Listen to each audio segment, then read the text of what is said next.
പിന്നെ ഒരു 4 മണിയാകുമ്പോൾ നോർമലി നമുക്ക് ഗ്രീൻ ടീയോ അല്ലെങ്കിൽ ബ്ലാക്ക് ടീയോ ബ്ലാക്ക് കോഫിയോ ഷുഗർ ഇല്ലാതെ നമുക്ക് കഴിക്കാം. അതിന്റെ കൂടെ എന്തെങ്കിലും സീഡുകളോ വിത്ത് വർഗ്ഗങ്ങൾ, flax seed, chia seed, pumpkin seed അങ്ങനെയുള്ള സീഡോ അല്ലെങ്കിൽ ഒരു 5 ബദാമോ അങ്ങനെ വളരെ ചെറിയ ക്വാണ്ടിറ്റിയിൽ അത് എടുക്കാം. പിന്നെ ഒരു വൈകുന്നേരത്തെ ഡിന്നർ എന്ന് പറയുന്നത് നമുക്ക് എന്തായാലും ഒരു 7 മണിക്ക് കഴിക്കാനായിട്ട് പ്രത്യേകം ശ്രദ്ധിക്കണം.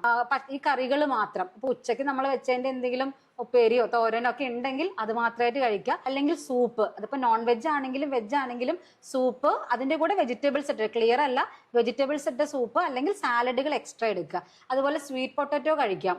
അത് വളരെ എമൗണ്ടിൽ കഴിക്കരുത്, മീഡിയം സൈസ് ഒരു 2 എണ്ണം. അതിന്റെ കൂടെ വെജിറ്റബിൾസ് നിർബന്ധമായിട്ട് കഴിക്കാനായിട്ട് നോക്കുക. പിന്നെ നമുക്ക് ഈ സ്പ്രൗട്ട് ചെയ്തിട്ടുള്ള സാധനങ്ങൾ കഴിക്കാം. ദിര അല്ലെങ്കിൽ നമ്മുടെ ചെറുപയറൊക്കെ നമ്മുടെ തോരൻ വെക്കുന്നതിന്റെ കൂടെ തന്നെ സ്പ്രൗട്ട് ചെയ്ത് ഇത് രണ്ടും കൂടെ മിക്സ് ചെയ്തൊരു ചെറിയൊരു പുഴുക്കിന്റെ രൂപത്തിലൊക്കെ ആക്കിയിട്ട് നമുക്ക് കഴിക്കാം. അതുപോലെ തന്നെ ഞാനൊരു ചെറിയൊരു ട്രിക്ക് കൂടെ പറഞ്ഞുതരാം. ഈ ഫൈബർ റിച്ച് ആയിട്ടുള്ള സാധനങ്ങൾ, നമ്മുടെ ഈ കൊടപ്പൻ, അതുപോലെ പച്ചക്കായ, വാഴപ്പിണ്ടി, ഈ സാധനങ്ങളൊക്കെ ഒരാഴ്ചയിൽ 3-4 തവണ രാത്രിയിൽ മാത്രം. പച്ചക്കായ എടുക്കുമ്പോൾ പ്രത്യേകം ശ്രദ്ധിക്കണം, അതിന്റെ തോല് കളയാൻ പാടില്ല. ആ കായോട് കൂടി തന്നെ അതിന്റെ കാമ്പ് കുറച്ച് ആ തൊലിയോട് കൂടി തന്നെ കറി വെക്കാനായിട്ട് പറ്റിയ വളരെ നല്ലതാണ്. ഇത് ഭക്ഷണം ശ്രദ്ധിക്കണം. അതുപോലെ തന്നെ ഒരു അറ്റ്ലീസ്റ്റ് ഒരു 20 to 30 മിനിറ്റ്സ് ഡെയിലി ഒന്ന് നടക്കാനോ എന്തെങ്കിലും ചെറിയ രീതിയിൽ ഒരു വർക്കൗട്ട് കൂടെ ചെയ്യുക. പിന്നെ ഉറക്കം രാത്രിയിൽ ഒരു 7 to 8 hours സ്ലീപ്പ് കിട്ടാനായിട്ട് ഒന്ന് നോക്കണം.